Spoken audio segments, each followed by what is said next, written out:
Welcome back to Turning Hard Times into Good Times. I'm your host, Jay Taylor. Really pleased to tell you that Quinton is staying with me here for this segment. He's back to talk about Eloro Resources, which is a sponsor to this show. Eloro is also a personal favorite investment of mine. It's covered in my newsletter as well. And I should tell you that Quinton, through his affiliation with Crescat Capital, is a technical advisor to Eloro Resources. And Eloro's Iska polymetallic deposit has massive scale. It appears to have the kind of grades, silver, lead, zinc, tin, copper, collectively the kind of values that might make for a very large scale bulk mineable deposit it might have world-class potential. That's my view anyway. Eloro trades in Toronto under the symbol ELO, ELRRF in the States. You can buy it that way as I have. 62.1 million shares. I saw earlier today in Canadian money $3.59, giving it a market cap around $223 million in Canadian money. So thanks for sticking around with me, being with us for this segment, Quinton. And for the sake of investors who may not be aware of Eloro's Iska project, perhaps you can give them an overview of the project and why you are quite optimistic, at least you were the last I spoke to you, about this story. Just give us a sort of an overview of the story. Look, Iska is a polymetallic system. Means it has a lot of different metals. It's got precious metals, silver in particular, but it's also got a lot of other metals, base metals included. So we got zinc and lead, a bit of copper, but we have tin. We have a lot of tin. There's also curious things like indium and cadmium and bismuth and so forth. So that it's a kind of a unique system in the junior space. There's not too many companies exploring in this region. But in terms of Bolivia, it's part of a polymetallic belt. There's actually a very famous belt in south central Bolivia, which includes the Potosi camp, which is the single largest silver deposit on Earth. It's the granddaddy of all silver discoveries. It was made in, I think, around 1544 or thereabouts. And it produced about 1.6 billion ounces of silver. So these are absolutely massive systems. When you find one of these and it's good, they are hands down world-class deposits.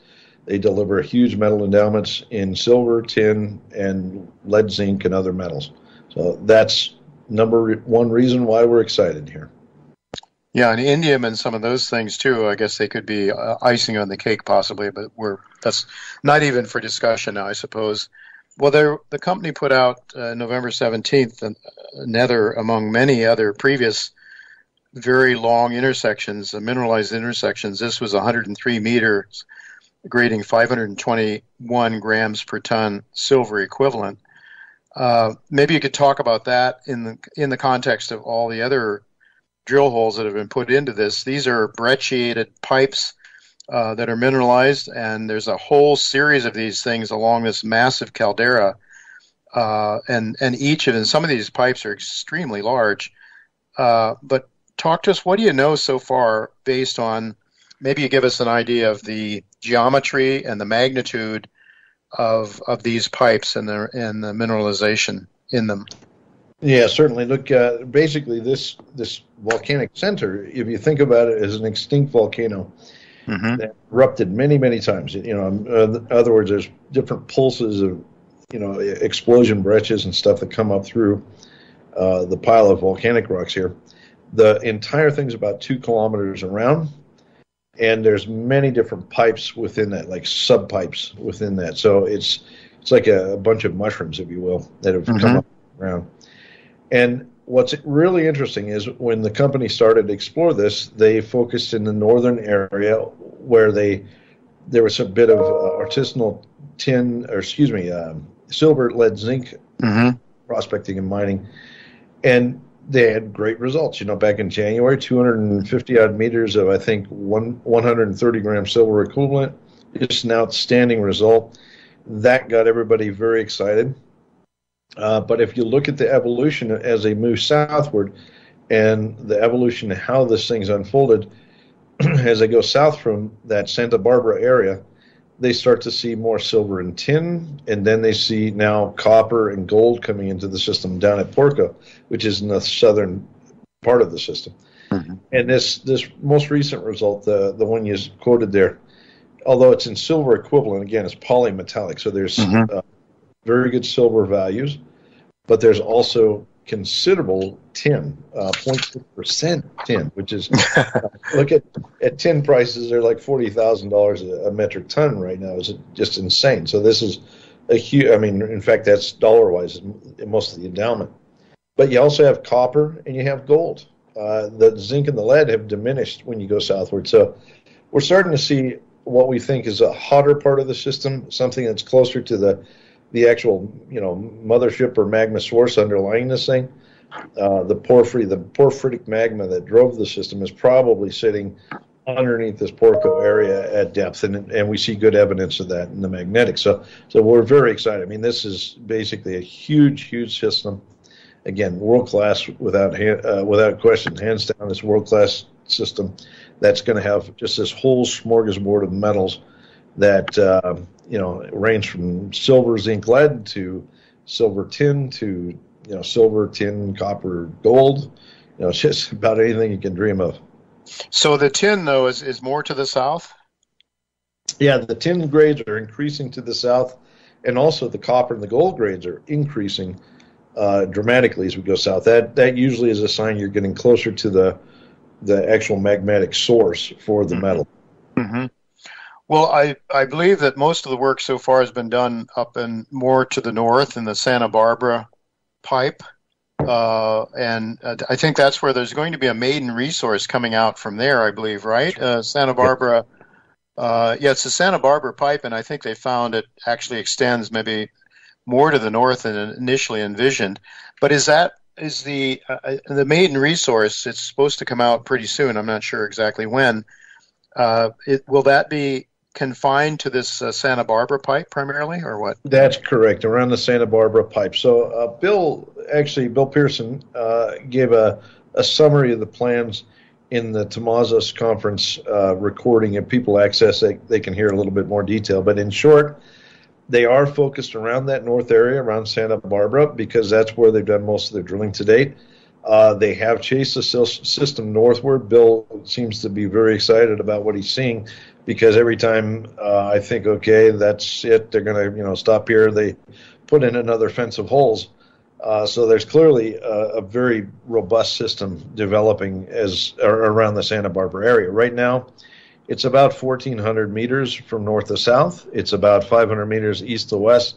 And they're testing holes up to about 600 meters vertically below surface. So you do a little math on that, and you get some crazy number like 1 billion tons of basically rock that they're targeting.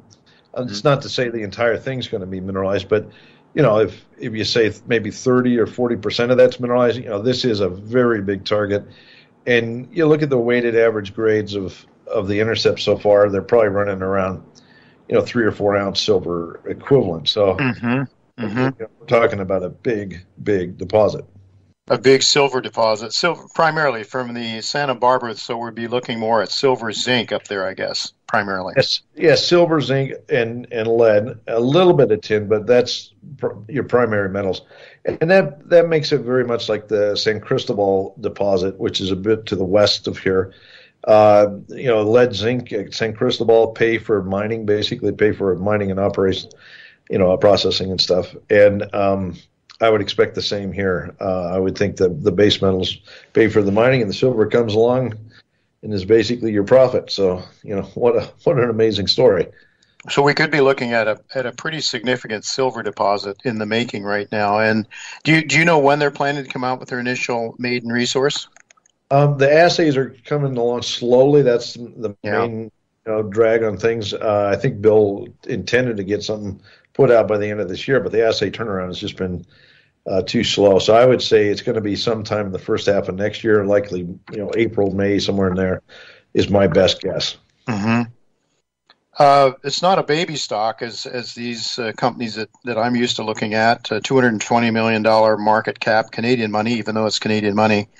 But it sounds like when you just talk about the Santa Barbara pipe itself, we could be looking at a very significant silver equivalent deposit. And then you're looking at tin, and I have no idea about the economics of tin. I'd like to have you talk to us about that sometime. I don't know if you talk about it on your Crescat Gets Active videos or not. And I might just say to my listeners that they might want to, those of you who are following the stocks that are discussed in on this show, many of which are covered by and owned by Crescat, Quinton does a remarkable job of explaining the geology in layman's terms for people and for investors. So those of you, I just encourage people to go and watch Crescat Gets Active.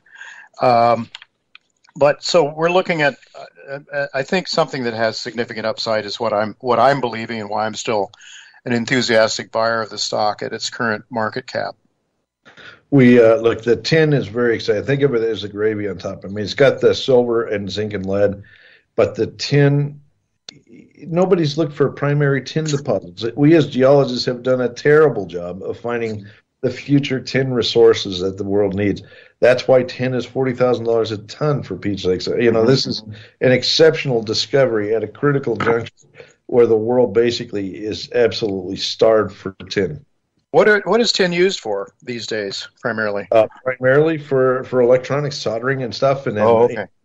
in pipes and stuff, like your water pipes. They use tin lead solders and stuff. That's still the main use, and there's not a good substitute for tin. So tin is critical. Just with about a minute and a half or so left here yet, a lot of these polymetallic deposits are sort of complicated metallurgically. Has there been some metallurgical work done? They're doing metallurgical work right now. It's going to be mainly geared around the stuff around Santa Barbara, because that's where the initial PEA, resource work is going to come from in the ultimate PEA. The metallurgy, from what I can see, based on the mineralogy and the core and so forth, it looks very similar to all the rest of the deposits in this region, like San Cristobal and Potosi and some of these other large polymetallic systems in Bolivia. Each and every one of them produces very high quality concentrates that are easily sellable, basically any smelter on the planet. So I don't see any foreseeable problems. But yes, that work is being done. The tin is an added component. It will likely be recovered through gravity separation, because tin occurs as cassiterite, which is a heavy mineral. So I expect recoveries of tin as well. All right. How well funded is the company? And maybe just round out by telling us what we should then, sort of in summary, what we should be watching out for. Sure thing. Look, the company, I don't know exactly how much cash they have right this second. I believe it's between 10 and 15 million Canadian dollars remaining. But they did some financing earlier this year, got well cashed up. They've been burning through around a little over $1 million a month. I think they had, say, 35 million when they started their big push with the drilling back in March. So I would say that I'd be shocked if they're significantly below 15 million. The company's well positioned to get this resource done. I think you'll see a significant re-rate, because everybody will wake up and go, wow, this thing is incredible. And then, obviously the company needs to drill the Porco area now. That's going to be priority too, to get that, lined up. So, yeah, they'll probably raise money, but probably after the resource and maybe even after PEA. I don't know. Start moving south then and looking at some of those. Sure thing. As soon as they're done with the drilling at Santa Barbara, which should be done here soon, they'll hit Porco very hard. They've done a lot of geophysics and prep work, to help develop targets down there. I would expect them to be drilling at Porco by early next year, and that will become the new focus for the next 12 months or so. Excellent. Well, a very exciting story. Thank you, Quinton, for being with us to explain this to us once again. Sure thing.